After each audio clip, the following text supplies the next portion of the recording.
Well, good evening and welcome to the 5th RugbySpy Ibiza 10's.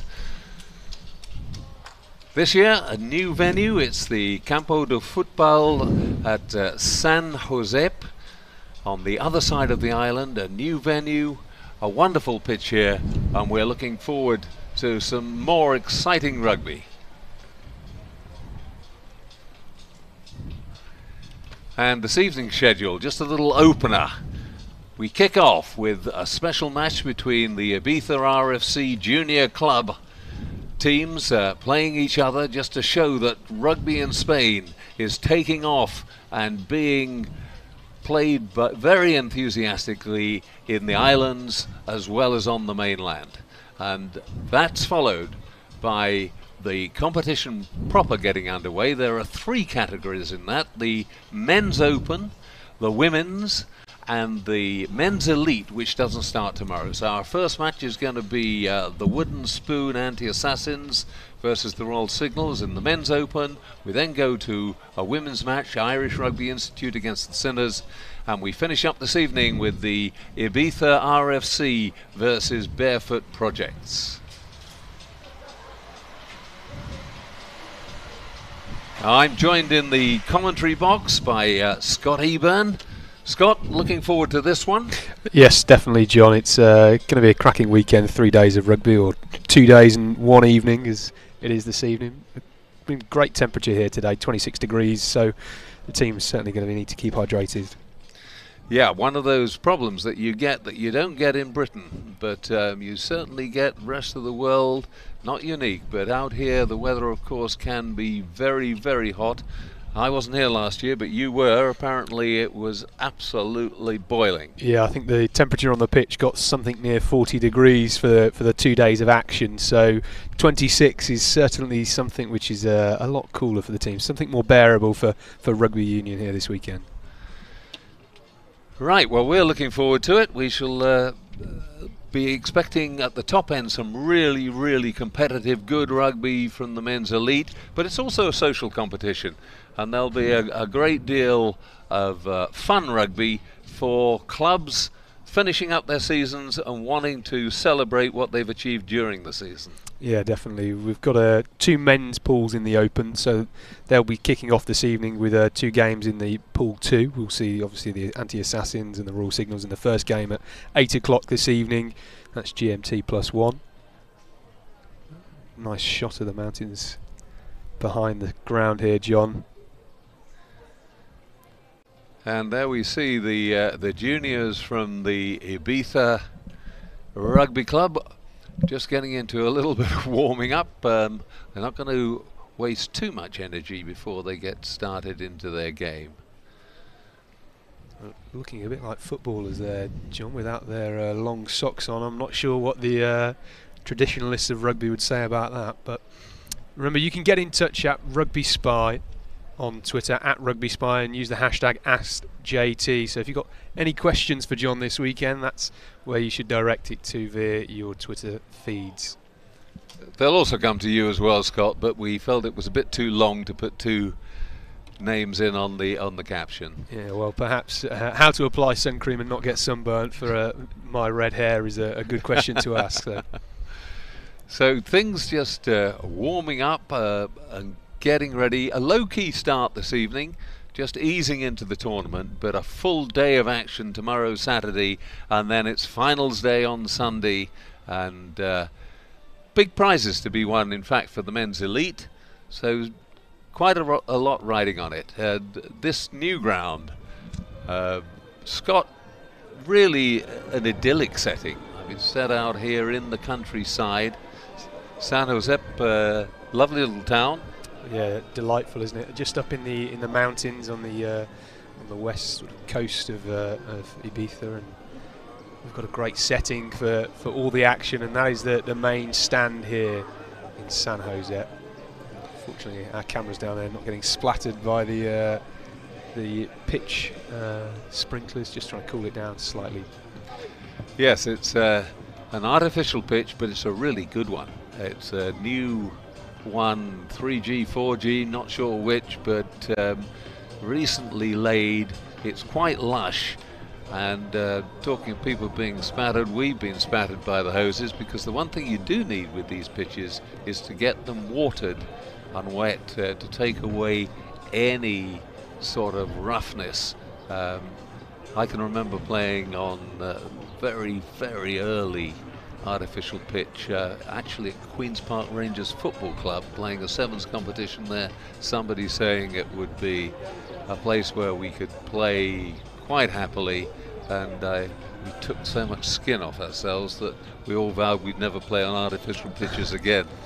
Well, that's the big debate at the moment, isn't it, particularly in English rugby, with the action over at Allianz Park, and a lot of the players seemingly struggling with the burns off the grass. But I don't think that will be the case here this weekend. They'll be turning those sprinklers on throughout the game, and even in between matches as well. So the rugby will be hot on the field, but moist underneath foot, I suspect, John.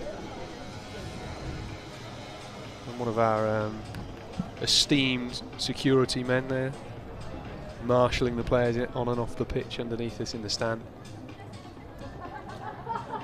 Well, I'm not sure what the delay is, but we just, in fact, I am sure what the delay is. We haven't got a second team on the field. So they are just waiting for the Ibiza Juniors other team to appear and set the thing in motion. Spanish rugby going through a very, very interesting phase, because it's on the up without any question at all, and of course it was a huge coup to have the European Club Championship final in Bilbao, but they've just suffered a big disappointment on the international stage.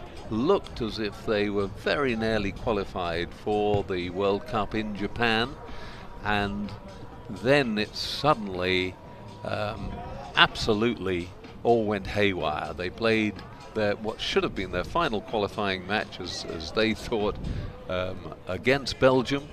They were expected to win it, but there was a Romanian referee who came in for a huge amount of criticism, and there were even allegations of bias, because Romania stood to gain out of the whole process. If Belgium won, it meant Romania went through at the top of the division. In the end, it got even more messy, because once the World Rugby officials started to get involved, they delved into everything and found that both sides had fielded ineligible players, has had Romania, and in the end everybody was docked points, and Germany have gone through to qualify for the World Cup finals in Japan, and Spain are out, and they are feeling pretty mortified about it. Yeah, I think it's been a contentious issue which has seemingly rolled on for months and months, hasn't it?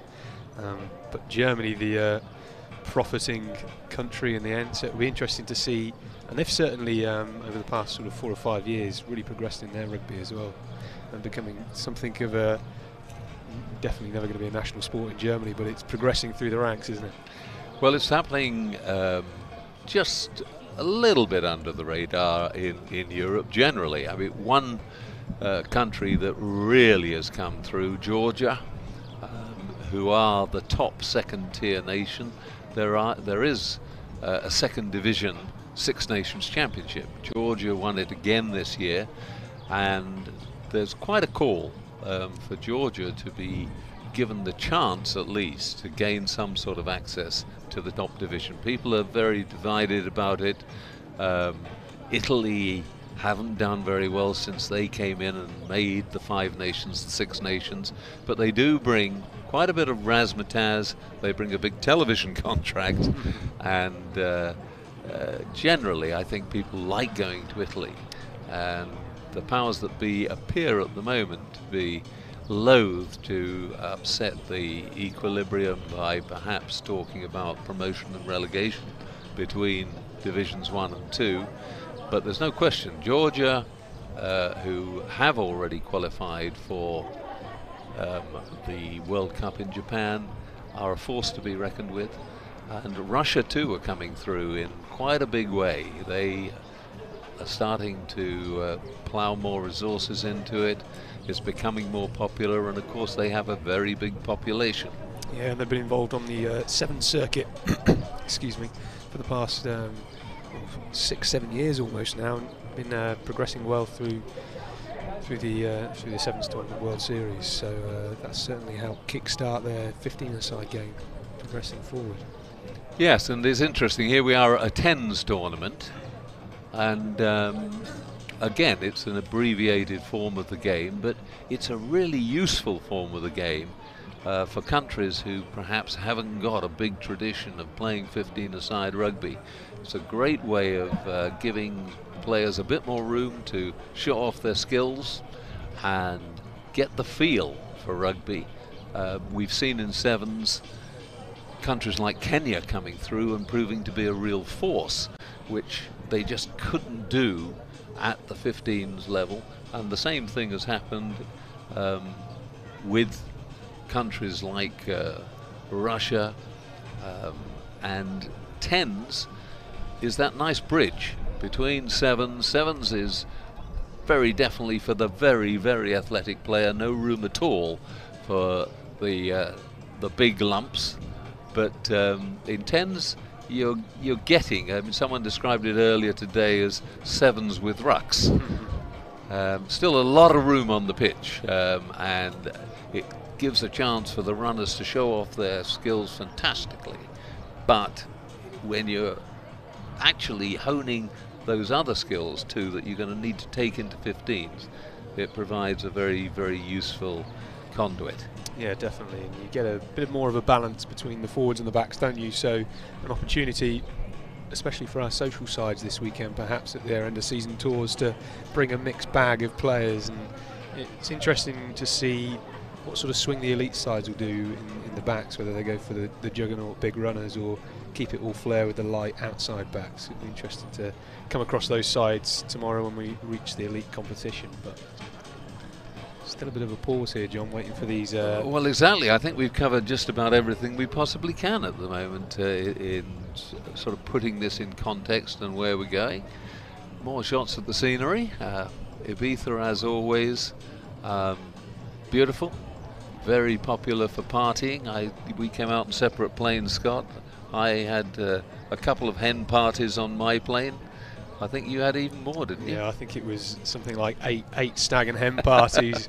So the children with their families off on their nice half-term break, perhaps a little bit interrupted in a nice quiet flight. So there was a lot of action on the plane, and as we were getting onto the bus to take us over to the actual plane, there was somebody saying to me, I think this is going to be quite a rowdy flight, and it wasn't too bad in the end. But people from Birmingham on yesterday afternoon's flight certainly very much up for the sun and parties.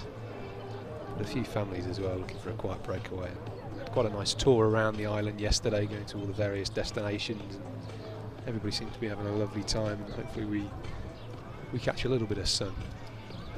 Right, well, we've got some delay here, so we're just going to go to a video. We'll be back with you very shortly.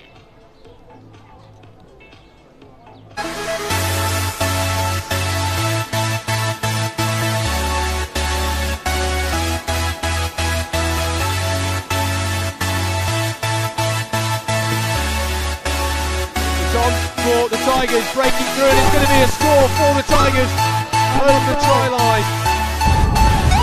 Opportunity to take it to the right, show and go.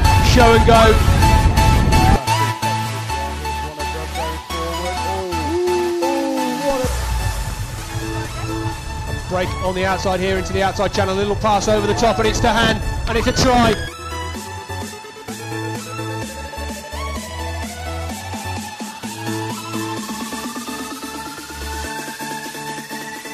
They're going to drop this over the line, or are they? Oh my word!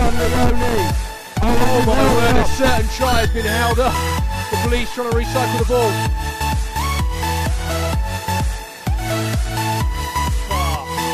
First real attacking opportunity from the Tigers in this game. They're trying to use it out wide, and they're going to go in the corner.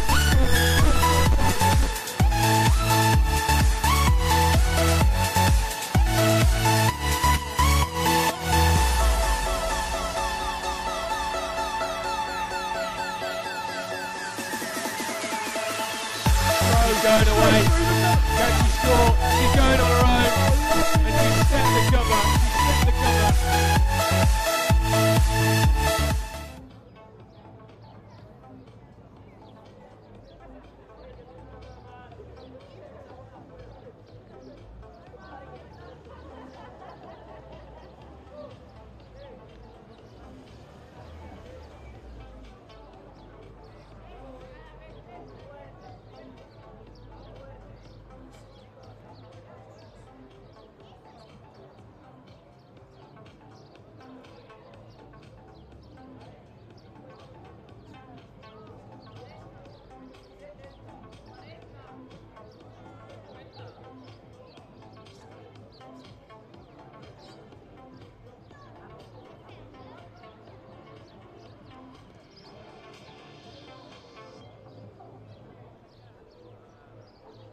Well, welcome back, but as you can see, there's no rugby at the moment. There's been a hitch, not a technical hitch by the television side of things, but a problem with the opposition. We've still only got one side on the field, and we're still waiting for Ibiza RFC Juniors B to get themselves sorted and come out on the park.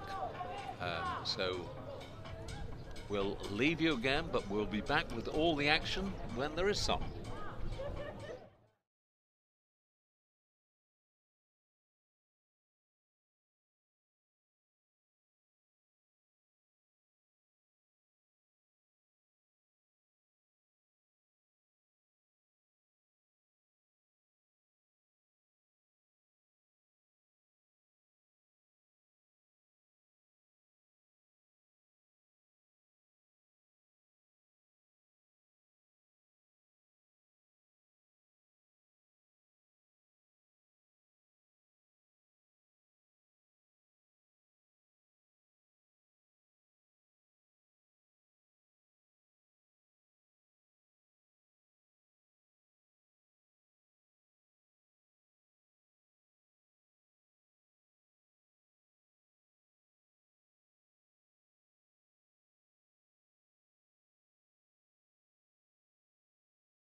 When the players get there, Nomad's running out of the line a little to try and challenge, but they've got the overlap on that left-hand side.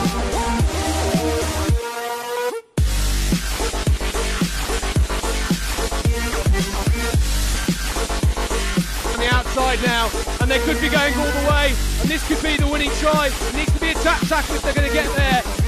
Sudden death is over.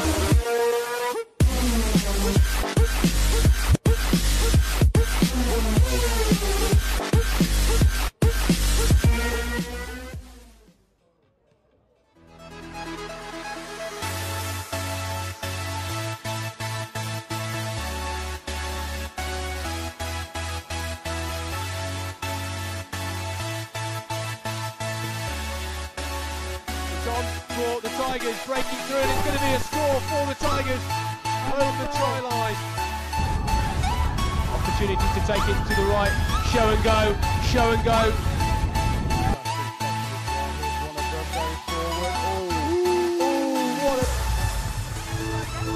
A break on the outside here into the outside channel, a little pass over the top, and it's to hand, and it's a try.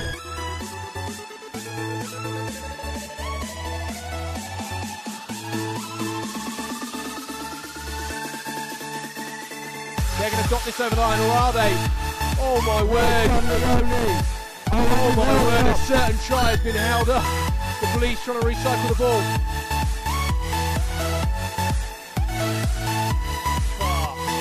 First real attacking opportunity from the Tigers in this game. They're trying to use it out wide, and they're going to go in the corner.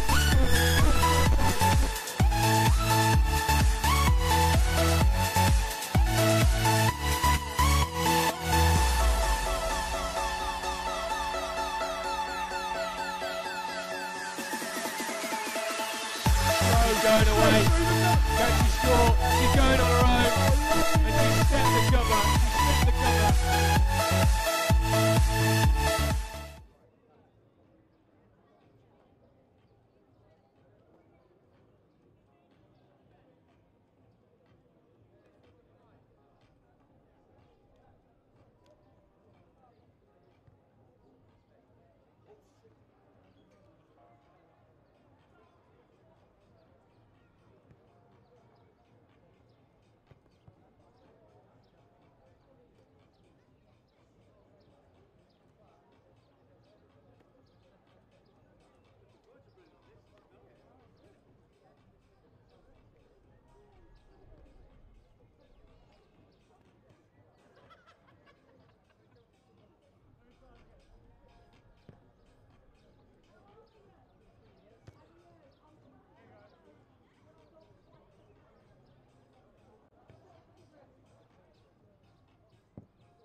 Hello and welcome back to day one of the RugbySpy Ibiza 10's 2018.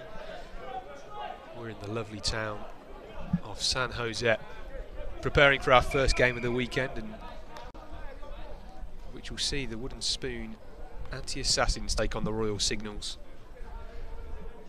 And John, these two sides kicking off the weekend.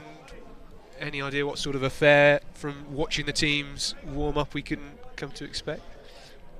Well, I would say that this is going to be a pretty competitive match because we've had a fair bit of time watching them warming up. They're both pretty skillful sides, I think, and the pedigree is not bad either. You know, the Royal Signals are one of the better army teams and play regularly together, so there's no question of this being a sort of scratch social side. And the Anti-Assassins, sponsored by the Wooden Spoon, and you can see they're out in their Wooden Spoon colours, the blue, red and green hoops on the white.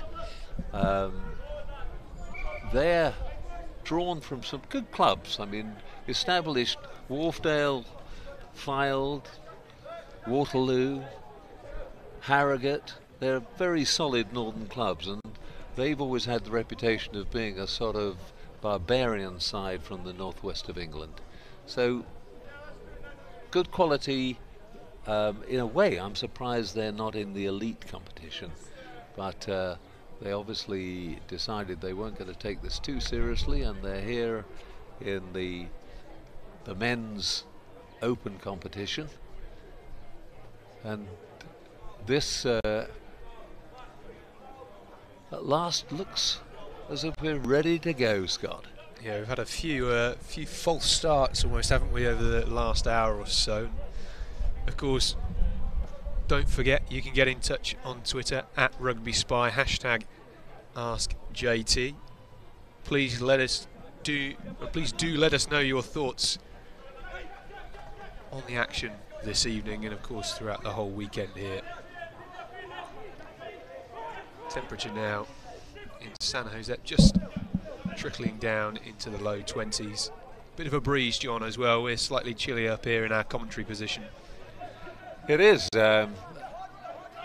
You were here last year. It was boiling hot all the way through, and no drop of temperature in the evening at all. But here it's actually distinctly a slightly chilly. It is, isn't it?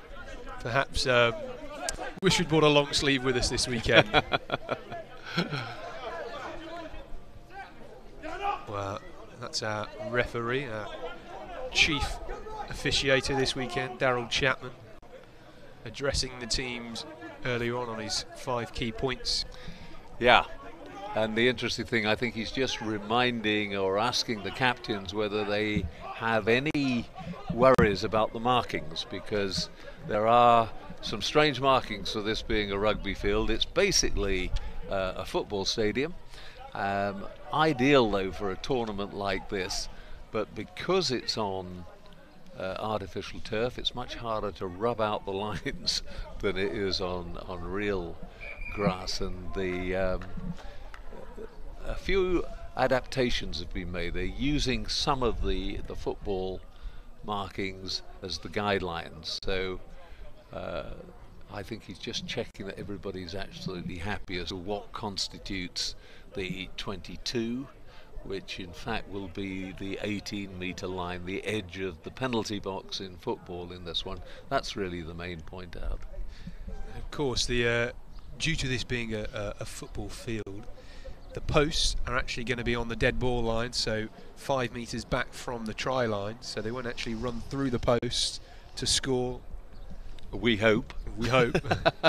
I think that's one way to happen, but this again, it's just a little bit of a compromise, because they'd have had to make obviously a big hole in the artificial turf to put the posts further forward. But it shouldn't take very long for them to adjust to. And Daryl Chapman, our referee for this one, very experienced.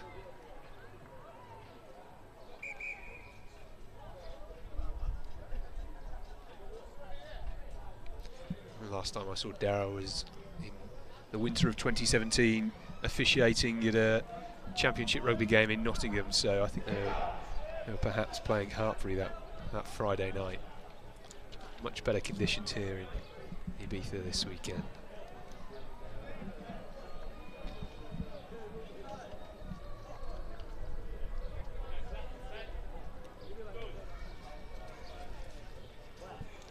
Well, it's at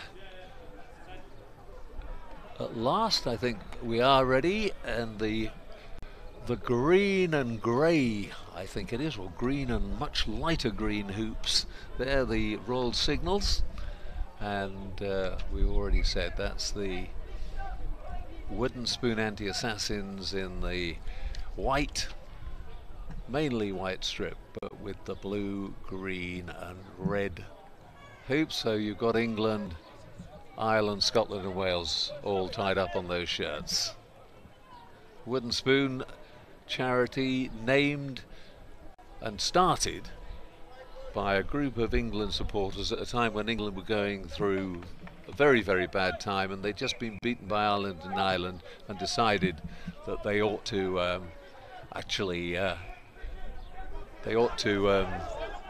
do something and raise some money for charity if they weren't better at winning games.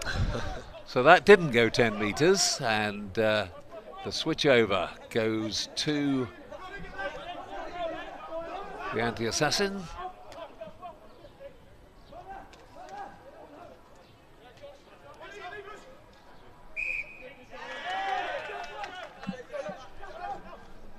One of the things Darryl Chapman said they were going to be very keen on, and he's true to his own word, if people taking a man out beyond the ball, they would be penalised.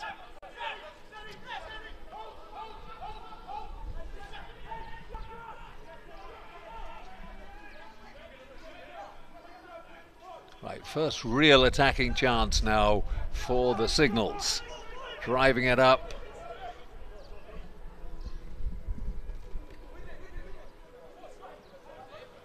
Taking it back right. Has he got the support there? Oh, it's a turnover. Good jackling by the anti-assassins. They take it quickly and short. Well, I'm not sure they were back 10 metres on that one, but referee allowing it to go on.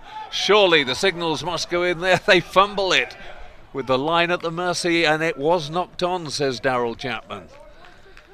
Well, the Signals losing possession, coming in back towards traffic, and a great counter ruck by the anti-assassins, and assassin by name, assassin by nature at that breakdown, wasn't it, John? So it was, but I mean, if the ball had just gone right, they were actually 3 on to nobody. And one of the problems you often find with these players at just below the top level, they don't know when the job is done, and all they've got to do is actually convert it. Big push from the Signals, making a bit of a mess of the anti-assassin scrum. Directly into touch, so the line out will be right back on the 5 metre line. Yeah, not the best of crossfield kicks, slightly out of picture from our cameras, but another opportunity for the Signals to press on this anti-assassin try line.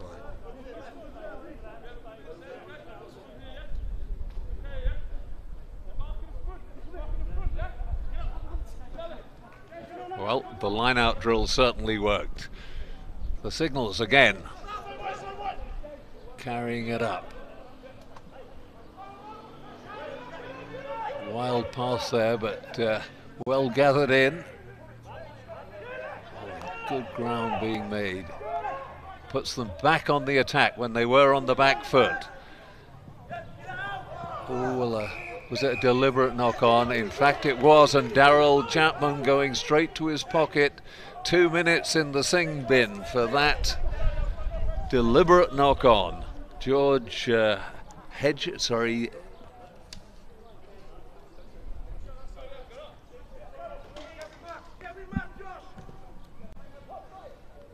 Jalsena it was who's gone to the bin. Surely, though, the first score does go to the Signals. Indeed it does, and it's the number 8, Connor Holmes, who opens the scoring for the tournament and for the Royal Signals. Well, it changes fortune very quickly there for the Signals. A man in the bin, and 10 seconds later, over for the first score of our weekend here. Number 8 running over the scrum half, Greg Nichols. And the conversion is good, so slightly wider target to aim for. These rugby posts just less than, well, not so much rugby posts this weekend, but football posts. So almost 2 metres wider you would usually get. Yep, and a lower crossbar too, 8 metres instead of 10. So helping the kickers. The Anti-Assassins now needing to come back. Holding on the ground, says the referee, and quickly taken by Jack Rush, the scrum half for the Signals.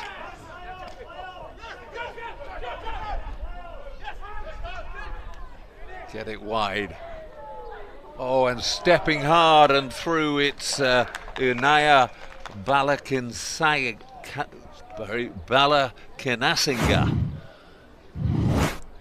Excellent footwork here, isn't it? He's about 22 metres out. Off his right foot. 2 steps. And he's clearly got some speed. No stopping him from that distance. And Matthew Dawson looking for his second conversion. This time, not quite the same accuracy as the first. So, Royal Signals leading 12-0 here.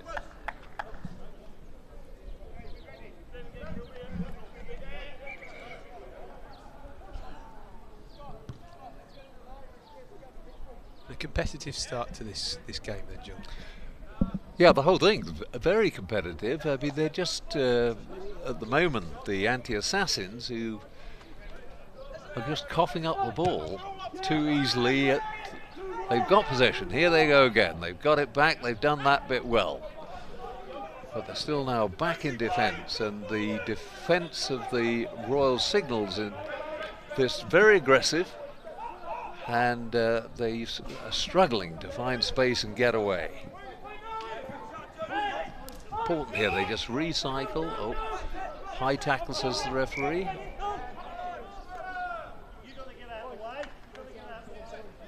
Going to make them retake it, I think. Yeah, Daryl Chapman just saying the Signals were too close at the tap penalty, so ushering them back 5 metres and giving the Assassins an opportunity to kick for touch.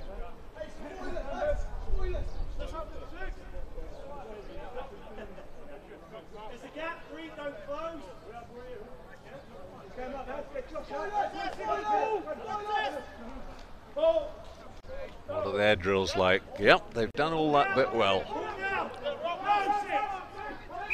Oh, well, that's definitely offside coming round the end, and situation where it was oh, and regathered his own kick. Good chance. Can he get in? Excellent score for number 13, Connor Wilkinson there. His chip over the top, just coming off a green hand, well collected. Yeah, it worked for him. It just made it stand up a bit. He was able to regather himself, and never really any doubt from them. Good time to get a score as well. Well, much needed for the Anti-Assassins. The conversion, though, not good, unfortunately.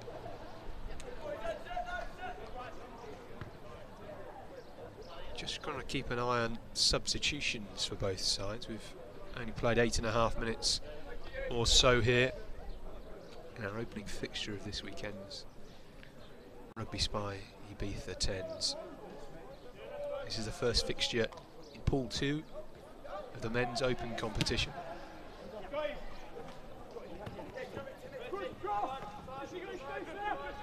The Anti-Assassins with the restart.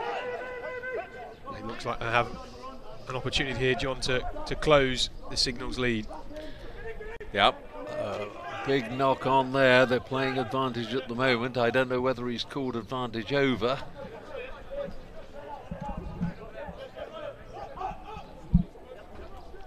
Important here, Scott, that they hold on to the ball and show a bit of patience.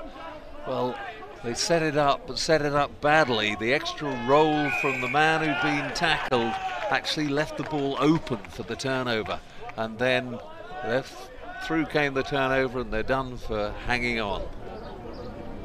Jack Rush for the Signals at the breakdown there. Yeah, wiry little scrum half, and sometimes you think of it being the bigger men going for the turnovers over the ball, but scrum halves tend to be short, stocky and very strong, and they're in excellent shape to effect turnovers as well. It certainly helped. The Signals there relieve some pressure.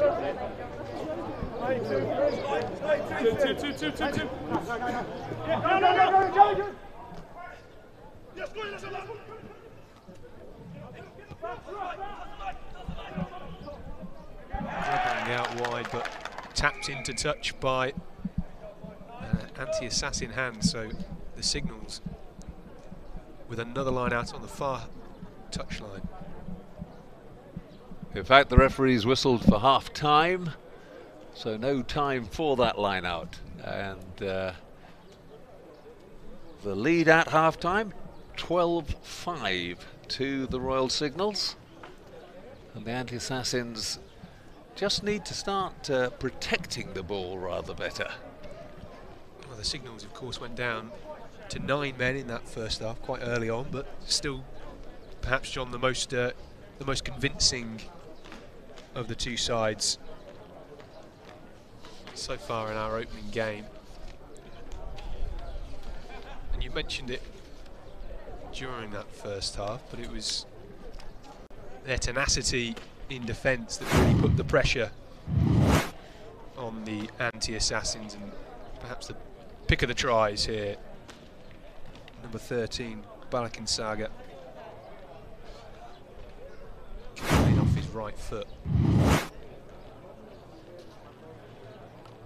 Yeah, beautiful running from him. I'm not sure which of the islands he comes from, but he's a definite Pacific Islander, and showing that wonderful joie de vivre that they enjoy running with. I was lucky enough to play in Fiji for Wales in my career, and even though we beat them quite well in the end, for half a match they were almost unstoppable, and we wondered what was going to befall us before we actually managed to slow it down and get a grip. But out there, you know, every village had just a rough piece of ground with some rugby posts on it, and everybody loved their rugby. Yeah, a friend of mine recently went to Fiji, and they were still showing him the score from the Rio 2016 Olympics against Great Britain in the final. So yeah, well, it's not too often you get a bank holiday created as they have, because you've won a gold medal at the Olympics. It was, of course, their very first ever gold medal at the Olympics. It's bustling through there.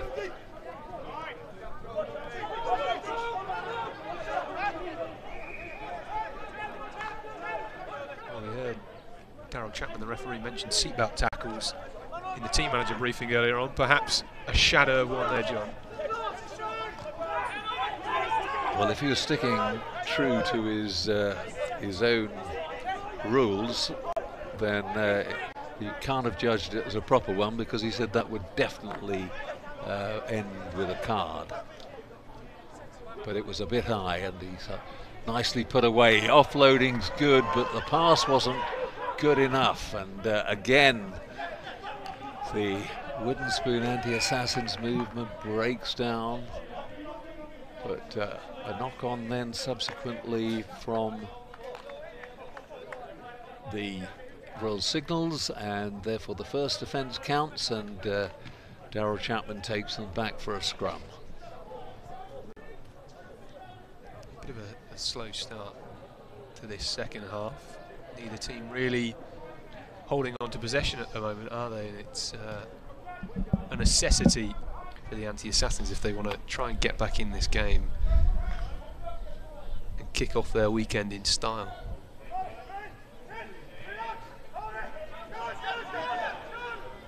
Certainly at the moment, the first beer of the evening will taste a lot sweeter for the Royal Signals than it will for the anti-assassins.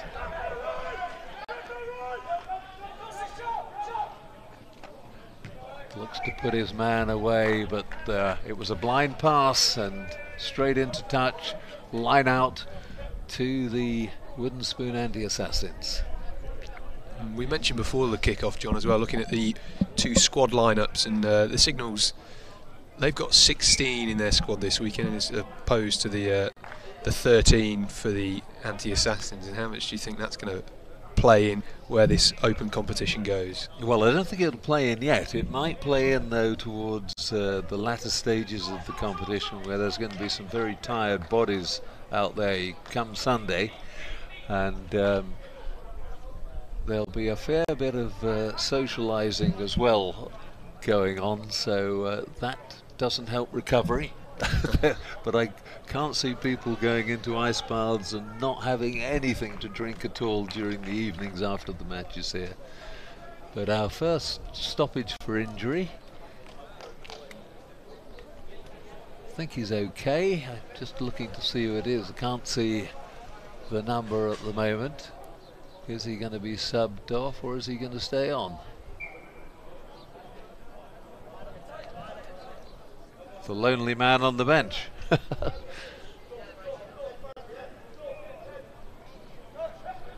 we've got a couple of hot tubs and a swimming pool this weekend if teams do need to recover. Good line out drill from the anti-assassins. They've got the rolling maul rolling, and harder to stop in 10s once you get it going than it is probably in 15s. Nicely recycled this time by the anti-assassins. Now there's space out wide. Cut inside, can he get the pass away? Yes, he can. Big man comes in to set it up. This is third or fourth phase. Went backwards so they can recycle yet again. Penalty this time against the Royal Signals, so a good penalty position for the anti-assassins.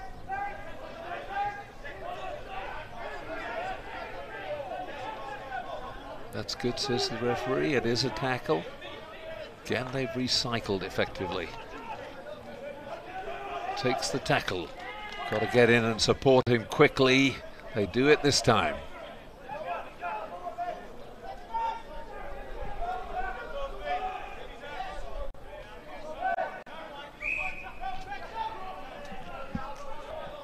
Penalising there for handing it the ruck whilst on the floor for the Signals. Yeah, it was better work from the anti-assassins. Decide to go for the line out down on the 5 metre line. Just want to get, I think, the Royal Signals forwards all there in a group, which should give them much more space outside wide. But from what we've seen so far, I think the edge in terms of pace is actually with the Royal Signals, with the outside backs. Bit of work to do for them here on their own defensive line, though, to try and get into those attacking positions. No scores halfway through this second half. They've got the ball. That's the first bit done. Can they get that maul driving forward?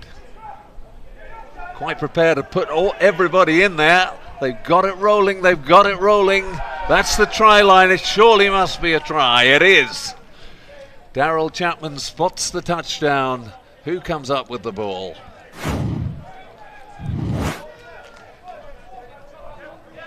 Well, they put some weight behind this one, didn't they, John? The maul raging forward and still trying to work out. I made it 7 or 8 of the 10 actually in the driving ball. Now, can the conversion?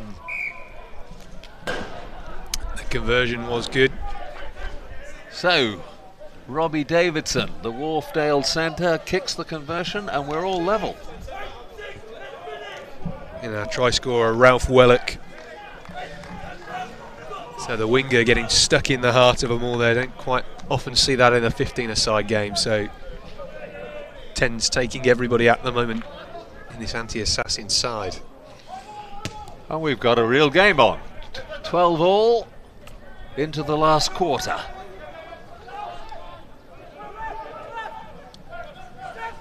Alec Assinger trying again to find a hole there through the middle with those fleet foot. Lovely dummy. Puts away Will Topham. Sorry, that was Scott Kilby who he put away there. Alec Assinger tied up. Well, hint of a forward pass there, but they got away with it.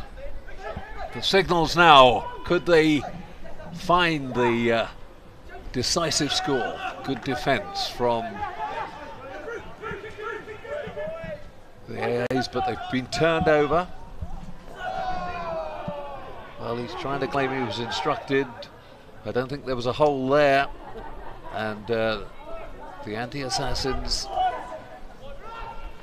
can he stand? Oh, when he tries the risky offload and gives away possession. That could be a fatal mistake. Well, there's been a few of those from the anti-assassins in this game, and they're just perhaps slightly sloppy handling errors, passes not quite going where they needed to.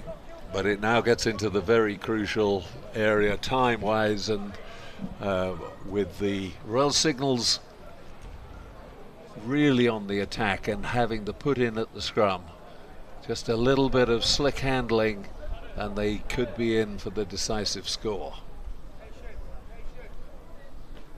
Well, we know what can happen in these shortened formats of the game. There's always seems to be enough time on the clock, doesn't there? Yes, indeed. Scrum down to signals then. Still trying to work out what all these lines mean on the pitch, John, but I think we're perhaps 10 metres out here, would you say? Yep, exactly. That sort of range. Certainly. Oh, and it's a big shove from the anti-assassins, and they've got a heel against the head. What a time to come up with one. That was really, really important. They realised it and they came up with the goods. Has to come back inside. There's a little hole there though. Isolated. They get to him in support. Put it wide. Now if they can just push it wide, but the missed pass cuts everybody out, doesn't go to hand until the defence has had a chance to realign.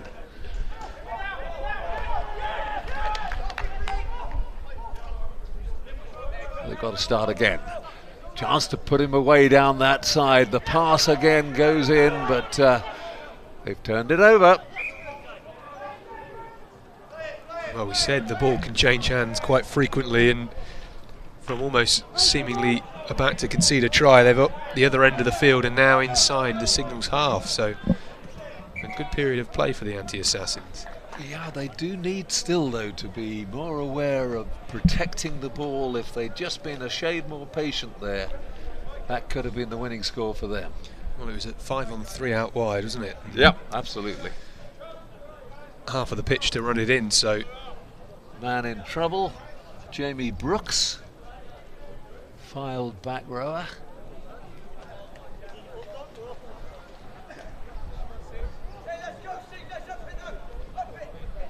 And there'll be a lot of very sore bodies, as I was saying, by the end of the weekend, and not the start you want. That's going to stay with him. I bet we see him take the field again, but he'll be sore. Well, they're fortunate in the sense that they've brought 2 physios with them, so perhaps predicting this sort of incident.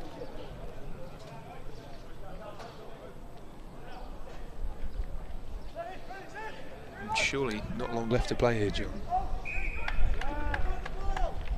No, the referee, the timekeeper, the clock on your screen there for guidance, but he's stopped his watch a couple of times, allowing for treatment for those injuries.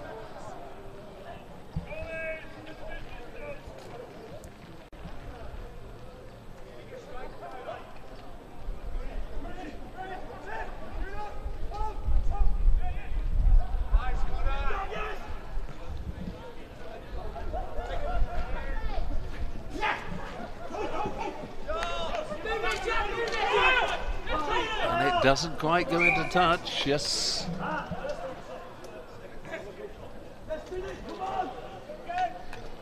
think he's calling a knock on there by the anti-assassins, so he is. And it goes therefore scrum to the Signals. And they get possession back just inside the anti-assassins half. The opportunities keep on coming, don't they?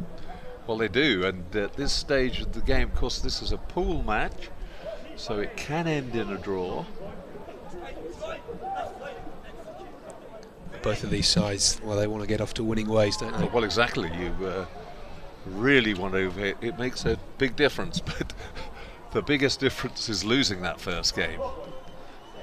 Perhaps some fortune for these sides as well. Of course, they've got to play an additional day, but it does give them another evening to recover. And again, the anti-assassins push them off the ball. They make a mess of it. Oh, I think that's a harsh penalty. And he's gone for his... Well, Nick Dwyer wondering really what he's done wrong. I mean, I think the referee is saying he had to get back to his feet before he rejoined the game. But Nick Dwyer is in the sin bin, and what a time to go there. We certainly, time running out, and going for the drop goal. Well, that's a bit of a wild option. They've got the man extra, the ball cannot, the end of the match cannot come until the ball's gone dead, but he goes for the wild drop goal, and anti-assassins will think perhaps they've got off the hook there. The final result, 12-all. Well, what a waste with that attempted drop goal. Why would they not just try and grind it out and wait for the space to appear out wide? We've seen Balakin Senga with his speed in the first half just keep the ball in hand, don't just aimlessly throw it away at the end. But that's what fatigue does. It's not just the limbs. You feel fatigued, so you think, I'll try and save a bit of energy, but the brain gets fatigued as well. Instead of thinking we've got the advantage, we have to be odds on to turn this into a win, I think, oh, let's go for glory and see if we can sort it out the quick way. And Darryl Chapman doing a terrific job with that match. I think he got the tone of it absolutely right and set the tone for the tournament. Well, 2 sin bins, 1 in either half, so yeah, got his warning down, but was sympathetic in other ways as well, and you know, gave an opportunity for everybody to get a flowing game going, and everything really working pretty well. The early stages, back to those first half scores. That one from Connor Holmes. This, the second try, it looked easy going at that stage, didn't it, for the Signals, but this was Balakinasinger, and Balakinasinger showing his footwork, really good pace, and good, watch the step off the right foot again, and then through the gap, found himself up against number 5 Jack Weir, a lock back rower, big man, and knew it was on. Here's the start of the comeback. Well, Connor Wilkinson there profiting from a little tap off a Signal's hand with his chip and go, but great speed and a lovely fend at the end to put it away. Look at this again, just coming off a green hand, but really showed good pace, good footwork, Ball in the outside hand, lovely fend and going over in the corner, sliding over this 4G turf here. Rubber crumb flying in the air. And again, it was the anti-assassins with the follow-up score, and Ralph Wellock, their wing, wearing number 11 on his back, getting stuck in the middle of this maul from the line out.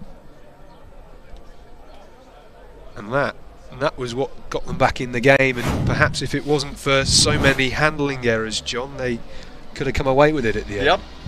I think, you know, having been 12-0 down, they'll feel probably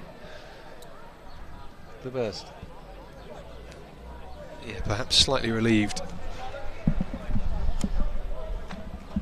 Well, this second game here sees the home club, the Ibiza Rugby Club, taking on the Barefoot projects. Well, I think it looks as if it's going to be Daryl Chapman taking control of this game once again.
So playing from left to right, Ibiza in the black, white and red hoop shirts, and from right to left, the Barefoot projects. It's another game in the men's Pool 2 open competition here. And our referee, Daryl Chapman, the one working hardest at the moment, John, his second game of the evening. Well, I've just discovered what's happened, because he wasn't scheduled to do 2 in a row, but he was down here as the referee's elite manager for a meeting with us, and there's been a problem with the coach bringing the other referees down, so Daryl's got to do it all. Well, I'm sure he'll take this all in his stride. And a good take by the Barefoot projects. Already trying to go through the middle, trying to sense a gap in this Ibiza midfield. Knocked forward though. And a scrum down, an opportunity to see the home side effectively, John, at the first breakdown. Yeah, and it's very good to see them with the team in. They hadn't had a team in for a couple of years. And a good sign that rugby here on the island is flourishing, and it'll be, as you say, it'll be a very interesting bit to see the sort of standard that they're managing to play to. I'm sure this scrum will give us a good indication, and the Barefoot project's putting some weight behind that one. Good work by the Ibiza scrum half, managing to get it away, but he's fumbled that. Falls into a black and white pair of hands. The Barefoot projects with firm footings, trying to work their way down the far touchline, cutting back inside, trying to find a hole. Isolated though, and a great steal at the breakdown. Yep, good turnover, straight in there, and they have possession back again. Well, this man looks to me as if he can run. Opened up before him there, didn't it? Parting of the waves by the Ibiza number 16, and take another look at this again. Galloping away almost, John. Well, I think there's a lot more pace there. Be fascinating to see, but watch out for it.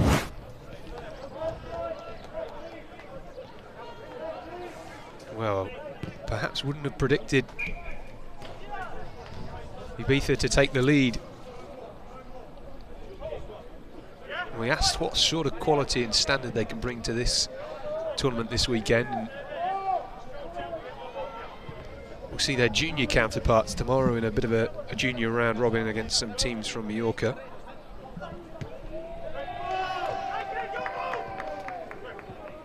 Again, another solid take under the high ball,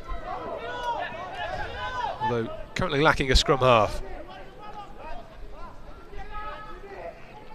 Projects trying to find some space down this far touchline, stepping back inside, brushing off a few Ibiza's shoulders. Great pop off the floor. Yeah, the Ibiza defence none too strong, but just managing to hold the Barefoot project in check, and now they've got the ball back. Lacking a bit of depth in the backs, but Ibiza managing to get over the gain line. Needing some options. Again, good little dart. They've set it up, but there's no scrum half there. That's a penalty. But in the first penalty, actually against Ibiza, sealing the ball off, basically. Well, a chip over Yeah. top by the Barefoot project, still going, and collected by their right wing, who chased hard down the touchline. Actually haven't got a name for that man, but the Ibiza number 22, as he went to pick it up, it got knocked backwards by his right foot. Barefoot projects profiting.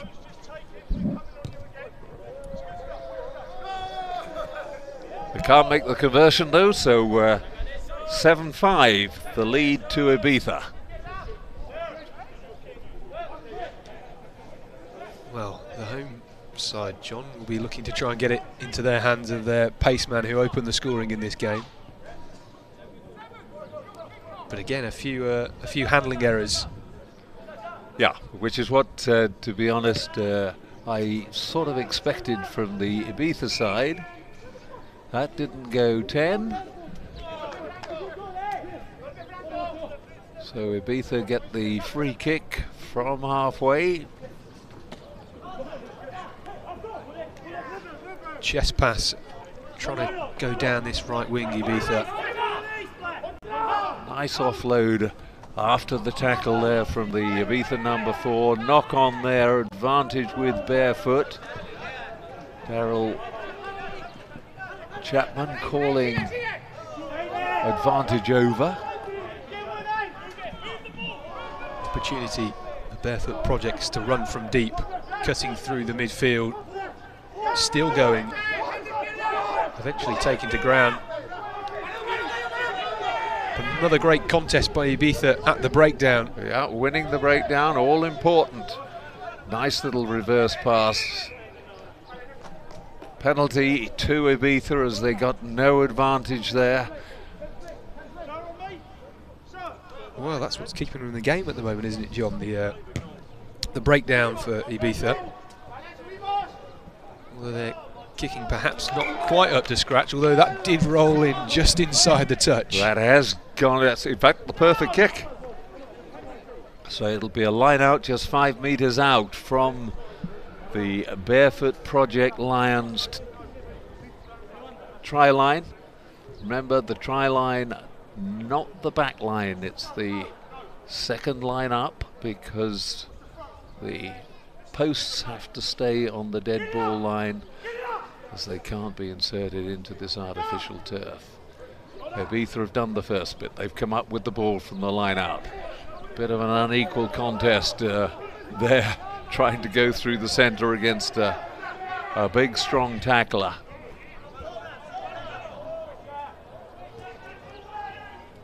And again, the passing lets him down. He was hoping it was going to run into touch. It didn't. He had to put it in the end. And so it's the Barefoot Project Lions line out. Taken quickly. Knock forward. Well, they're putting boot to ball quite a lot, these Barefoot boys. Yeah, I don't know, they're too fit. So they don't look to have an enormous amount of pace, and therefore the thought of running in from perhaps 50 metres, not an option for them. So as soon as they get through, a little run and chase. Well, just looking down their team sheet, they're full of vets. Perhaps previously played at a good level, but they've still got some weight in the scrum. Indeed. There's a gap there. He thought about it. Oh, it's broken, luckily, over to the left wing. Can he get over now? He's very, very close. That's the try line. You can see just in front. Oh, and that's a little half dummy straight in, right in front of the post too. So this time the conversion should be a formality. Well, we thought at some point there he perhaps going to run straight through the post and into the net at the back, but stopped just in time.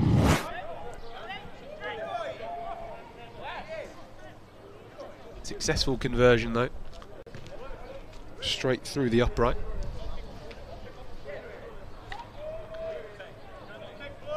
So now 12-7 to the Barefoot Project Lions, and Ibiza for the first time needing to play catch up. We're about half an hour away from sunset, so the floodlights here in San Jose just switching on. Nobody really wanted to take that in the Ibiza backs. Well, it was swirling around in the air. I think that was a good leave. I don't think I'd have wanted it. Poor pass though, it's now put them in trouble. And it was a forward pass, and the referee calling them back for a scrum. And once again, a great attacking opportunity for the Barefoot Project Lions. They're fielding two teams this weekend, one in the elite competition as well, although I believe a few players will be spread between both sides.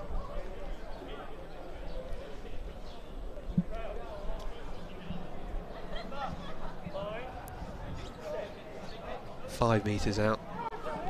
Scrum for the Barefoot Projects.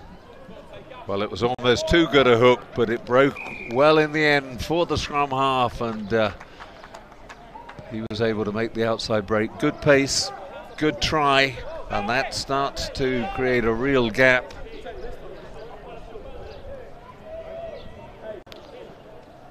And no question in the end, was it? Too much pace, too big a hole.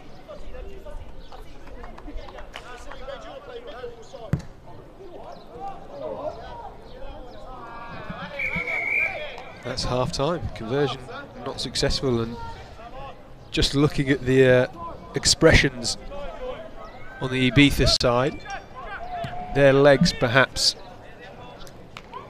slightly more fatigued.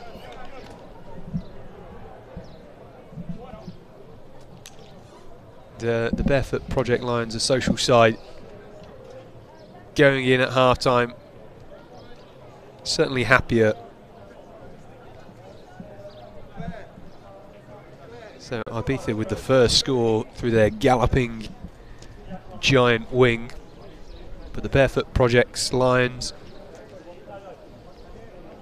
getting 17 unanswered points. And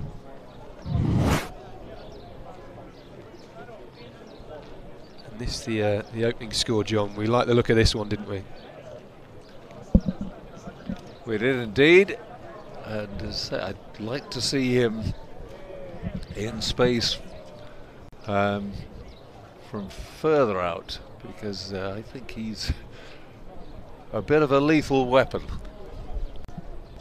Well, he's holding the ball in one hand like a tennis ball, wasn't he? Sprinting away, but Ibiza couldn't quite stop the response from the Barefoot Project Lions. Yeah, as you mentioned in commentary at the time, it all going wrong for the defender, trying to get back there to cover everything, and only succeeding in the end in knocking it back and straight into the path of the rampaging Barefoot players. Simple try there as it opened up. Calling for support inside from the tacklers. He needed to stay wide because there was an overlap there, and it was used beautifully. That's just an outside break with too much pace. Something you can't quite match, is it? Good bit of pace. Well taken by Ibiza. We mentioned kicking in the first half, John. Yeah, not a bad thing to do from there, because they're not looking skillful enough to run it in from 70-80 metres, and at least they're playing all this rugby. You know, Barefoot have come back at them, but if that started another 40 metres up the field, they'd be over the line by now. Yeah, a lot of pace shown out wide there by the Barefoot Project Lions, although it's going to be a scrum to the Ibiza Rugby Club. Player going to ground, getting his side of the pitch wrong.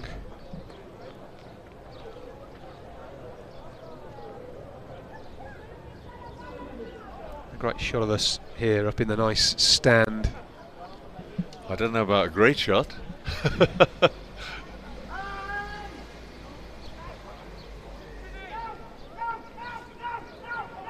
Under pressure, but he gets it away, decides to kick from the base, going backwards, does it well, and gets the chance. If the tackle had been better, that was a great chance to turn it over on halfway.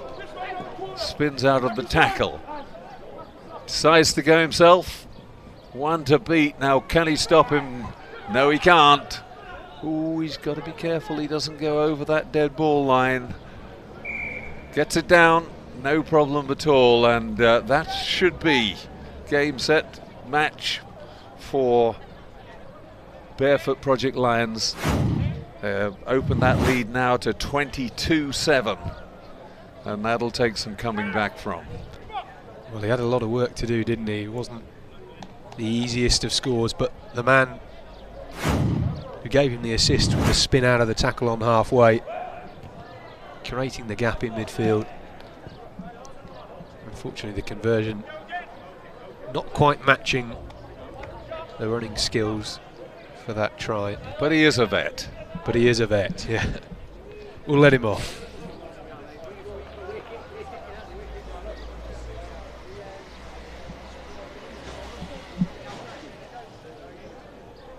Both sides perhaps grateful they're playing in this slightly cooler evening in the heat of the day. Yeah, it's not what we expect here, but I bet the players are really grateful. Yeah, I'm sure. Bit of a pipe opener for the remaining 2 days of competition here. The RugbySpy Ibiza 10's.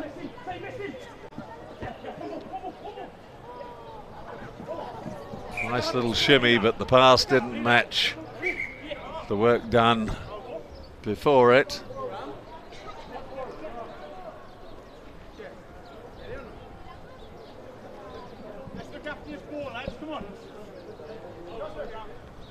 Good shot of the nice idyllic scenery with it. Nestled in here in San Jose. As you mentioned, sun just coming into set. An opportunity, perhaps the first one of this second half for Ibiza, to try and perhaps get their second score of this game. They've been battered a bit in the first few minutes, and the experience of the Barefoot Project Lions coming to the fore. Tough scrum, but the scrum half's done well to get it away, although it has gone to a black and white shirt. Yeah, gifted pass, the second one there.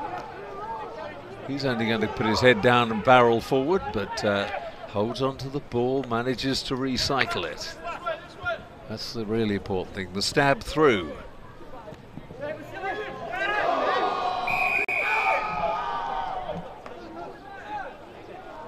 Bounced up nicely there, and I think Daryl Chapman's going to his pocket, just slightly out of picture. We didn't quite see what had happened, but it's the Barefoot Project Lions man who collected the pass that has been sent to the bin.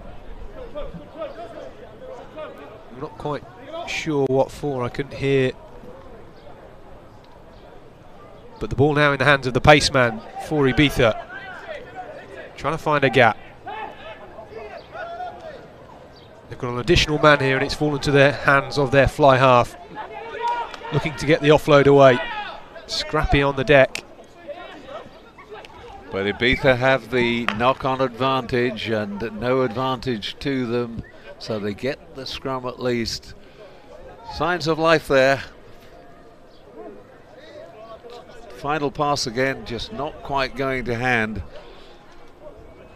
It's one of the things with rugby, when you've been brought up with it since you were a youngster, you gradually learn to stay cool in those situations, and you know that protecting the ball, as we call it, is very important. That the ball is precious and holding on to it is vital.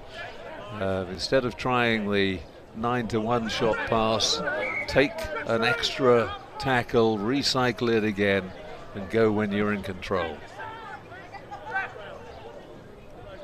Well, I've already seen the might of the Barefoot Project Lions at the scrum, so the Ibiza number 19 will do well if he can get it away to his outside backs. Constantly under pressure so far at the set piece. Yeah, and they were aware of it. You're absolutely right, Scott. That heel was very, very quick. Get it out so they can't shove us. He did a good job. The Barefoot Project Lions now looking to find some width. They are a man down.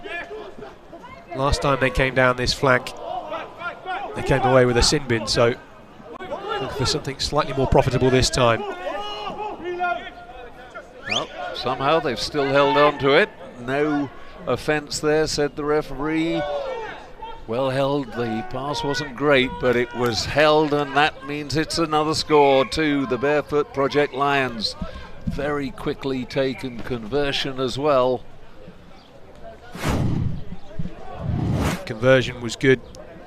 The man and the try scorer not wasting any time to get that one through the uprights. Slotted very nicely. He showed a good turn of pace there to spot the gap and slide through the hole. So this game now won already. The Barefoot Project Lions firmly in control. Ibiza just getting some treatment there. One of their players a bit battered through the first 3 quarters of this game. Waiting for a substitution here.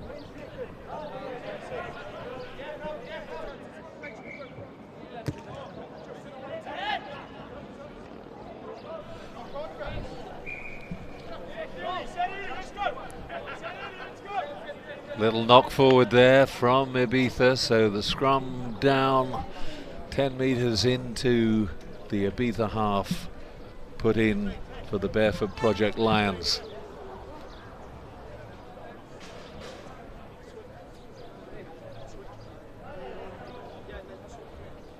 You get a feeling that these two teams now fatiguing slightly, and they sense the end is nigh in terms of their opening game of this weekend. Certainly, Barefoot Project Lions, a lot of very experienced old hands there. They're just going to try and see out the last few minutes. Ibiza will be desperate to try and narrow that gap and show off their rugby skills.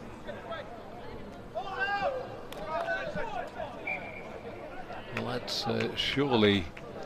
oh, it's just a knock on. I thought he might have penalised him for holding onto the ball having been tackled.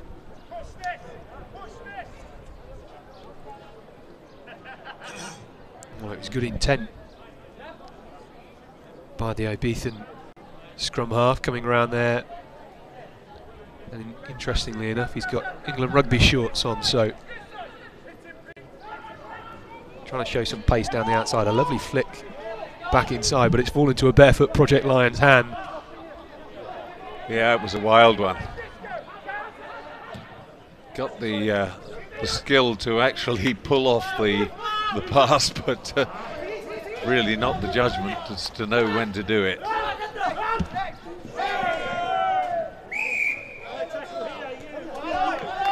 So a high tackle, penalty to Ibiza, a chance to run out of their own half now. Marginal high tackle. Again, Daryl Chapman deeming it not worth a yellow card. If it had been a bad one, he'd certainly have given it a yellow card. Good work by Ibiza. Setting it up. Now, can they get it away? Don't let them counter-ruck. Good stuff. Spins out of the tackle. Is there a bit more space? I want to see more of that man. They just can't find any space for him, can they? But that's the end of our second game here at the RugbySpy Ibiza 10's. Match 2 of our opening evening.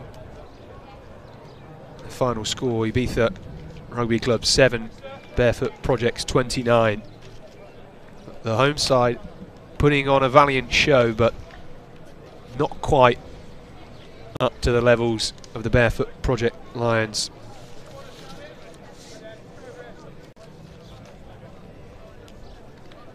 And Daryl Chapman there just explaining the sin binning midway through that second half. He did say he'd got no problem with any of the players coming toward him and asking for a bit of clarification. But let's take a look at some of the highlights. And this was the opening score.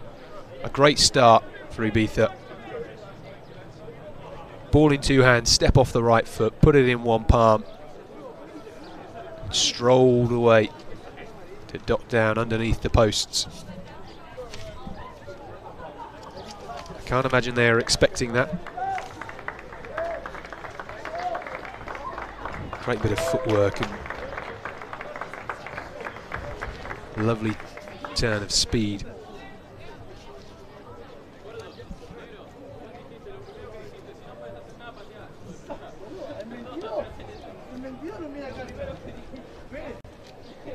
Well, this was the response from the Barefoot Project Lions. A kick forward, accidentally hacked backwards by an Ibizan player.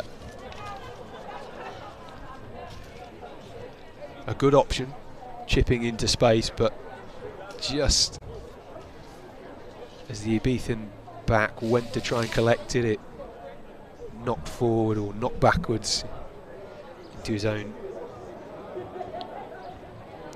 try-scoring area. So another score for the Barefoot Project Lions. Again, just showing their speed, and this one coming at the end of that first half, sliding through the Ibizan defence.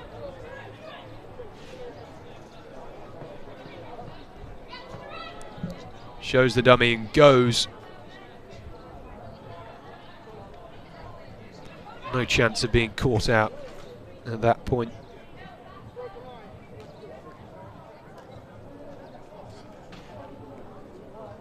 And the start of the second half, after a lovely spin in midfield by the Barefoot Project Lions half-back, managing to get the offload away, and this perhaps the most simple of scores, cutting back against the grain, successfully converting his own try. No questions asked there. Ball in one hand and never really under any contest.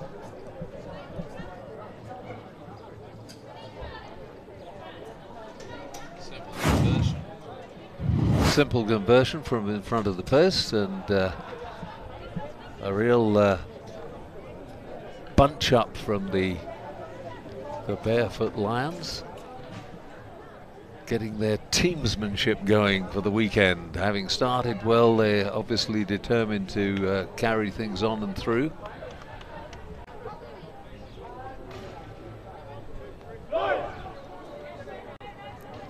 Well, it's going to be a busy weekend for them, fielding sides in the Open and the elite competitions. So early night for them this evening, perhaps, I'm not too sure. Certainly some cold ones on ice to heal those wounds off the pitch. I would say very definitely that. And beyond that, I'm not going to speculate.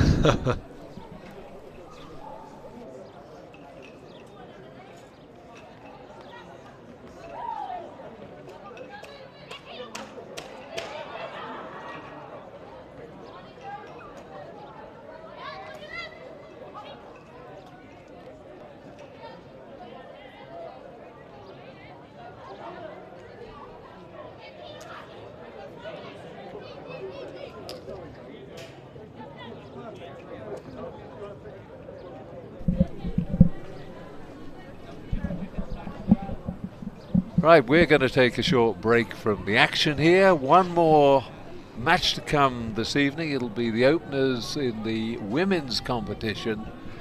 The Irish Rugby Institute against the Sinners. But we'll, just as I said, take a short break. We'll be back with you soon.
So we're back with our final game of day one of the RugbySpy Ibiza 10's, and it's our first women's fixture of the weekend. The Irish Rugby Institute taking on the Sinners.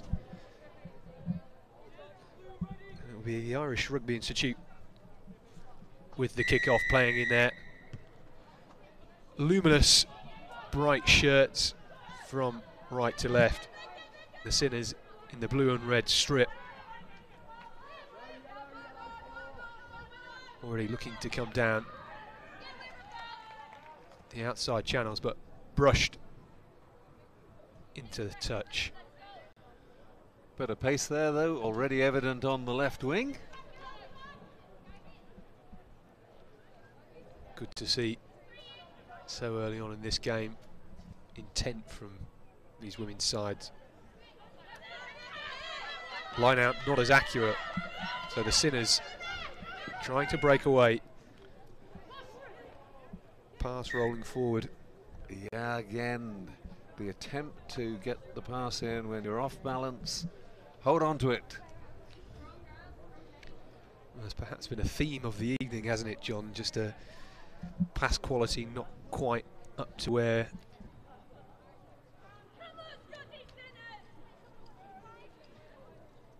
we saw the Sinners scrum half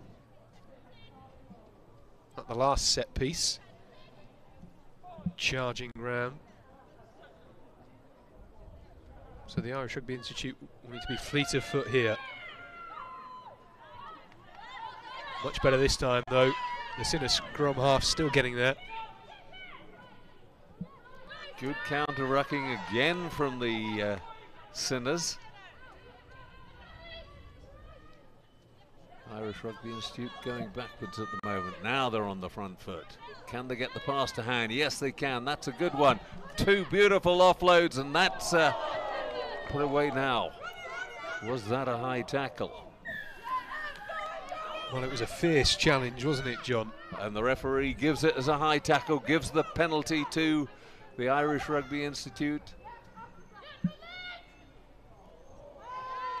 In comes the tackle, but they're only now 3 or 4 meters short. Yeah, held out though, well done. This time they get it wide. Can they keep putting it wide? The dummy has done enough. Yep, that's created the space. Over they go for the second try. Well, the Irish Rugby Institute scrum half there, really surging the tempo. Conversion unfortunately not good. A healthy 10-point lead though. There's the little dummy, and from that moment nobody was going to stop her. In fact, she made rather hard work of it by just not committing and going over. Second try for her. And a good start to the game by the Irish Rugby Institute. Certainly when they've got the ball out wide, they've looked promising and seemingly struggling against this strong counter-rucking of the Sinners.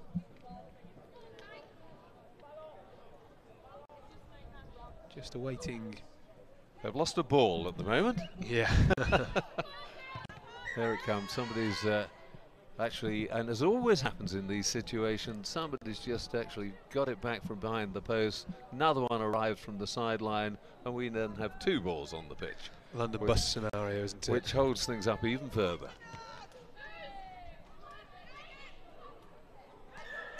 Again, not quite the right sort of kick from the restart.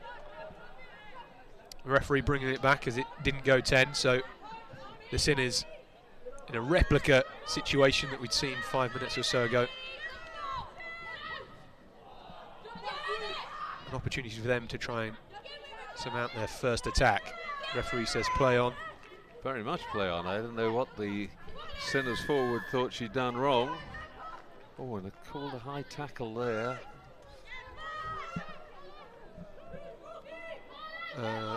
Not quite sure what's happened there, but it's the scrum half still going for the Irish Rugby Institute. Well, they weren't back 10 then for the taking of the penalty, so he orders it to be retaken again.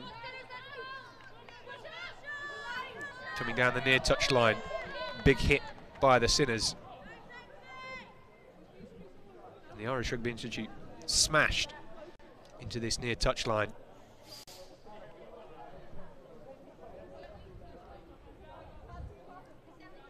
So our final game of this evening under the floodlights here in San Jose.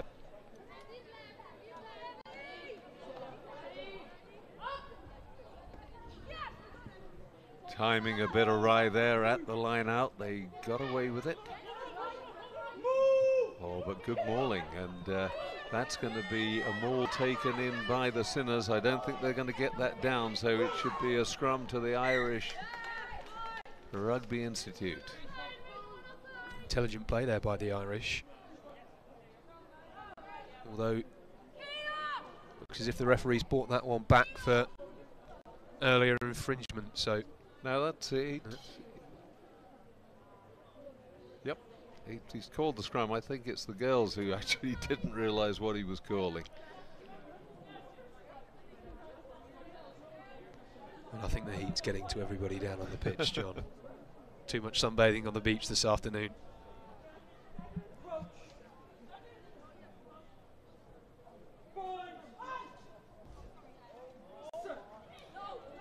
Great shot of the scrum directly underneath us here.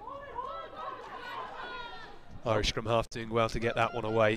Switch around the back. Number 8 stepping inside, head straight into traffic.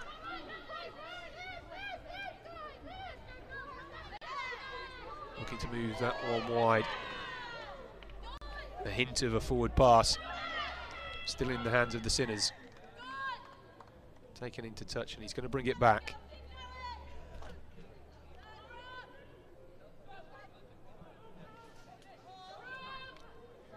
So scrum to the Sinners inside their own half. 15 metres in from the far touchline. The first half of this opening game of the women's tournament this weekend, the Irish Rugby Institute leading 10-0 against the Sinners.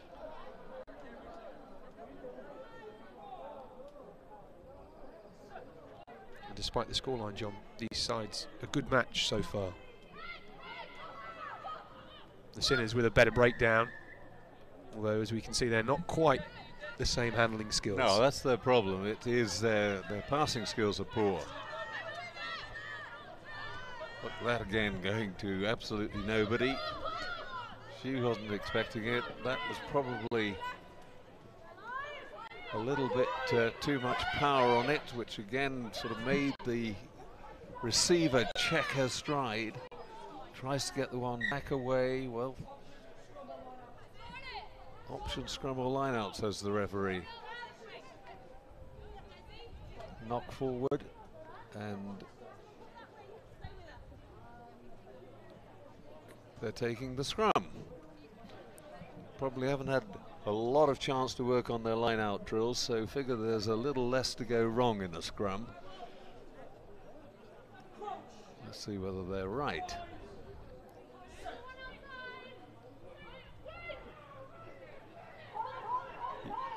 Their drive came on at just the right moment, made it awkward, but they got the ball away, so the decision was justified.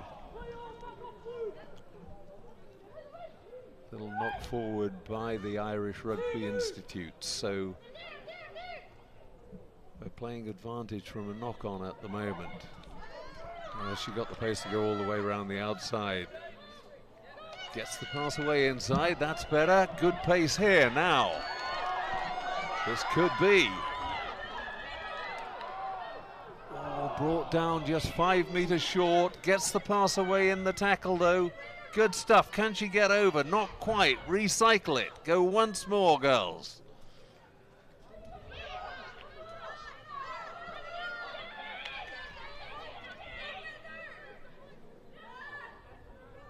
That's the longest they've had the ball in possession, but then at the vital moment, that knock on in front of her face, and no more time. They've run out of time at the end of the first half.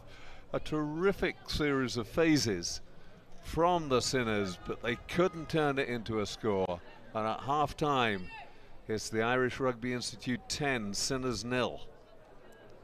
Well, the Sinners at the end there, throughout that first half, passing to shadows almost, and it was almost when they were on the deck trying to get the offload away that they found their passing skills. This was the opening score, the first of 2 tries for the Irish Rugby Institute's number 2. Storming down this near touchline.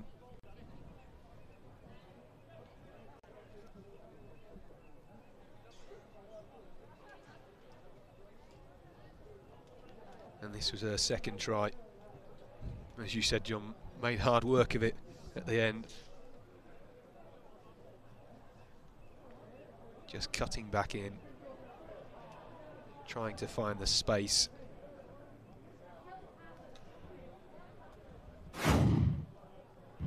She's got good strength and managed to turn it into the score. That's what they needed. 10-0 they lead. And darkness now beginning to fall on Saint-Joseph, but Saint-Joseph a lot darker, I can tell you, out there than is showing up on your television screens.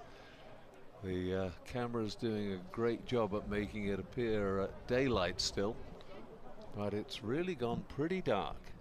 Well, you can just see between those highlights the first try and the end of the first half. The difference in darkness was quite something. Shadows of these hills around us really beginning to set in. So only 10 minutes left of action to conclude the first evening of the RugbySpy Ibiza 10's 2018. Change of ends for the Irish Rugby Institute and the Sinners.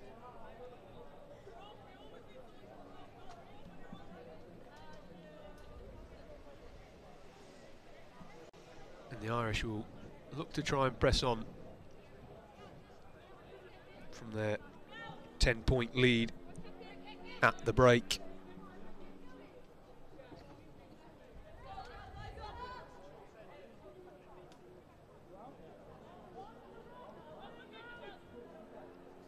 And I think some of the Scottish Tigers ladies have jumped in to fill in some space amongst this Sinners side, or perhaps just get their boots dirty on their first evening of competition.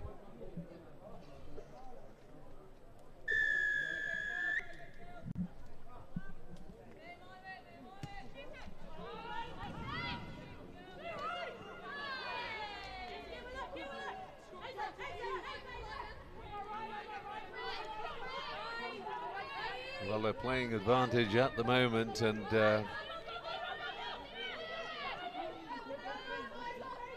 will keep going. That was a knock on by the Irish, but I have to tell you, it is very, very dim out there compared to what you can see on your screens. If they had that sort of light, they'd be loving it. Well, it's getting a little bit dark here in our commentary spot as well.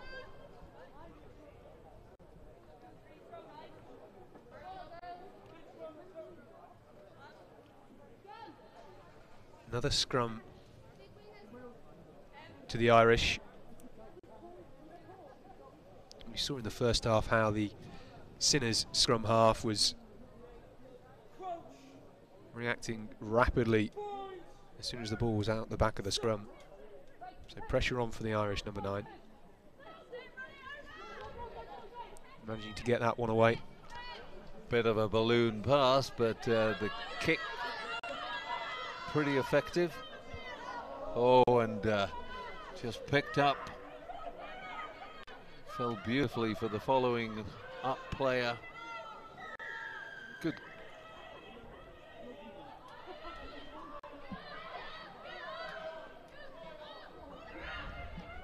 Yep, gets that one down. Try number 3 for the Irish. Well, she's wearing number 11, but the Irish Rugby Institute scrum half seemingly at the heart of everything. Getting her first try of this game.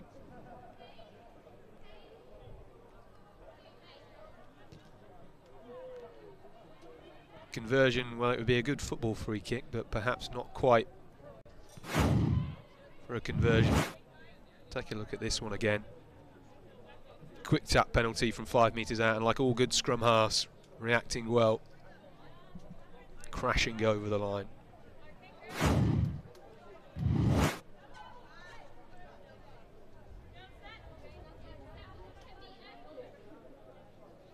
Still plenty of time left on the clock for the Sinners.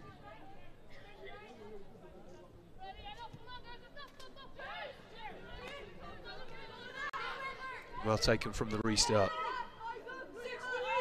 Opportunity for the Sinners to find some space. Look to come down the short side, but run straight back into traffic. Opting to go around the fringes, now inside the Irish half. Good power there, driving it up. And at last, a clean break. Now she's going to go herself. She certainly is. That's a try, an emphatic try, and a great celebration from the Sinners. Not only their first score, but does, as you were saying, Scott, bring them back into the game, because the 15-0 scoreline goes to 15-5, and there's plenty of time for 10 points. And successful conversion as well, so closing the gap even further. They'll need more than a converted try to win it, but putting the pressure on. Yeah, it's still 2 more scores. A lovely change of direction there going through the midfield. Winding run and getting the Sinners in for their first score of the game.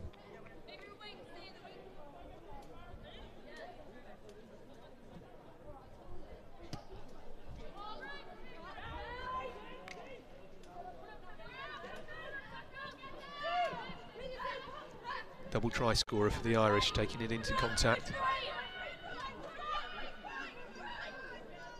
Looking to put it through the hands, but a big hit comes in from the Sinners. No follow-up counter-ruck though, so the Irish get away with it. Well, it looked as if the counter-ruck was on, but the Irish now coming down this near touch line. It's 2-on-1, just need to put it through the hands and go into the corner.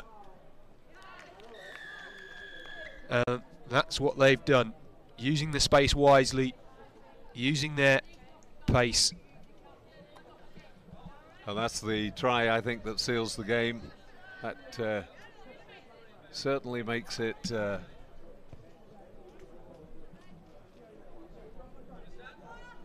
20 points to 7. They now need 3 scores, barring miracles, if they went in under the posts. Both times they could bring it back, but it's not going to happen like that. So that's a really important try for the Irish. The Irish showing signs of their initial phases in the first half with that score. Working through the middle, moving the ball out wide. The Sinners letting the ball bounce. Penalty. Opportunity for them to put some pace on the ball now. Trying to go through the middle. Pass gone to ground. So it's back in the hands of a green shirt. The Irish, number 12, going on her own, trying to go for the corner. And a simple score in the end. Yep, good break. Good powerful running, and if there were any slight hopes still being retained by the Sinners, they've now been dashed. That's it. Game over. Well, she looked a little bit hurt diving over for that one. Tackle coming in. And she was touching it down by a Sinners shirt. Well, we're coming back here for an infringement. A scrum 5 metres out. Well, the only thing I can think that can have happened there is she didn't actually get the ball down properly. but she dropped it in the act of touching down. She was clear. We didn't actually see that right at the end, but 5 metre scrum they're put in has to be a knock on over the line, so she must have just dropped the ball on the touchdown.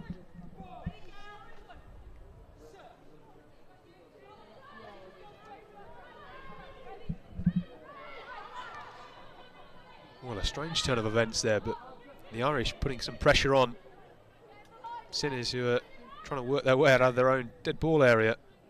Yep, forced to touch it down in their in-goal area, so it's a 5 metre scrum and it'll be the Irish putting the ball in.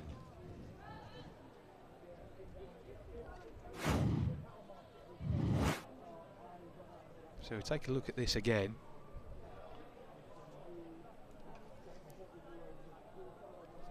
She did indeed. She dropped the ball. It was not a clean touchdown, and after all that hard work, what a pity. Well, I think the referee consulted with his man on the line.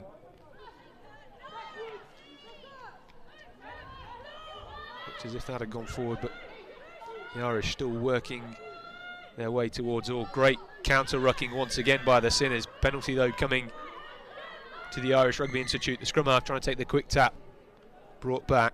Yeah, referee saying she was offside as she went in to get that turnover.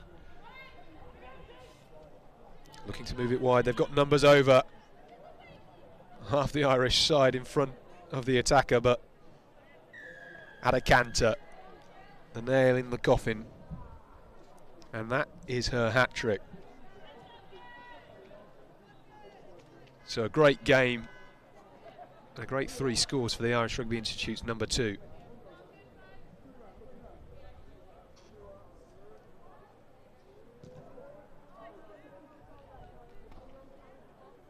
And I thought she was going to get her own conversion or convert her 3rd try of the game, but her first 2 attempts weren't quite as good as that one. But not quite, but it was a good effort. Exceptional effort from the far touch.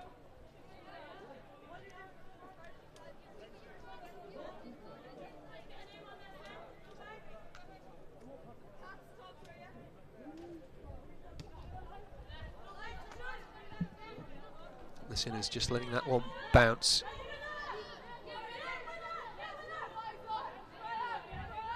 Marching upfield,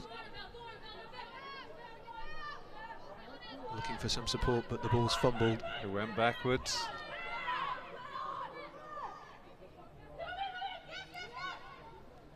Sinners trying to go out wide. 4 onto 1, but not in attack, in defence. The referee bringing it back for a knock-on, so once again the Irish Rugby Institute with the ball at the scrum. Yeah, you have to say the Sinners, actually their basic skills have let them down a little bit in this game, and they've given up the ball far too easily. Would have been in the contest otherwise, because physically they seem able to match the Irish girls. Certainly been a great battle from them at the breakdown, but in open play, the skill's not quite there. The scrum half though, taking the quick tap, trying to go once again. Less than 10 metres out, needing some support. Hat-trick scorer comes in. Trying to move it away now, looking for a hole in midfield. Surely they must score now. They do indeed.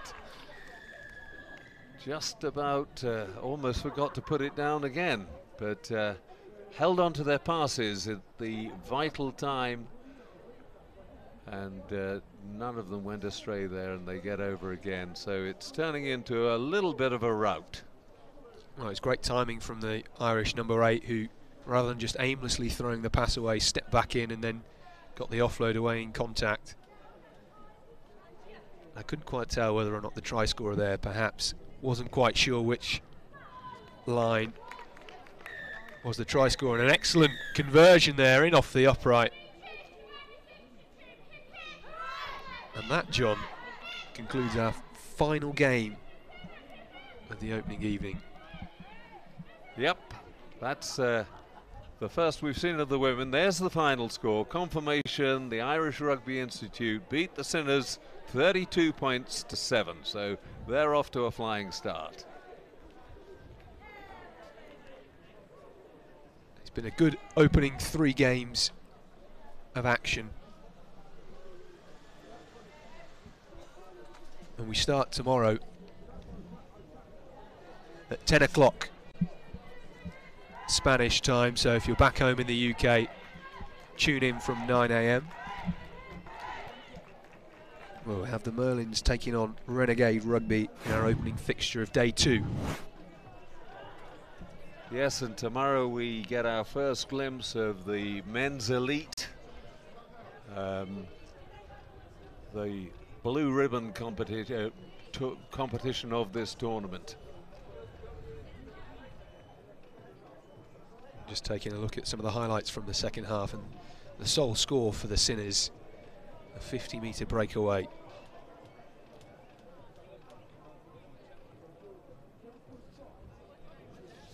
Those pictures looking significantly brighter than how I remember it anyway.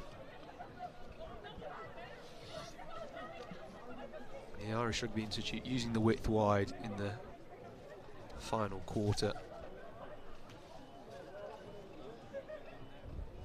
Number 12 here going on her own, but we thought she'd got that one down. She'd actually dropped it in the act of scoring, so it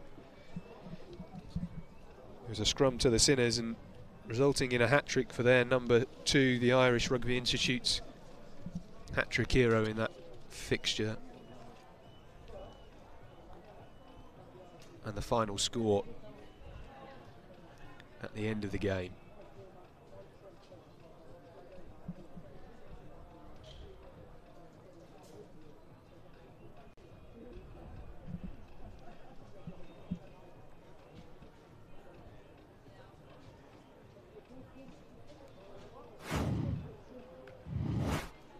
So we'll be back tomorrow morning from 10 AM, just slightly before Spanish time, 9 AM UK time. Tune in for full action of day 2 of the RugbySpy Ibiza 10's 2018. Thanks very much for joining John and I this evening. It's been a pleasure, and we're looking forward very much to day 2.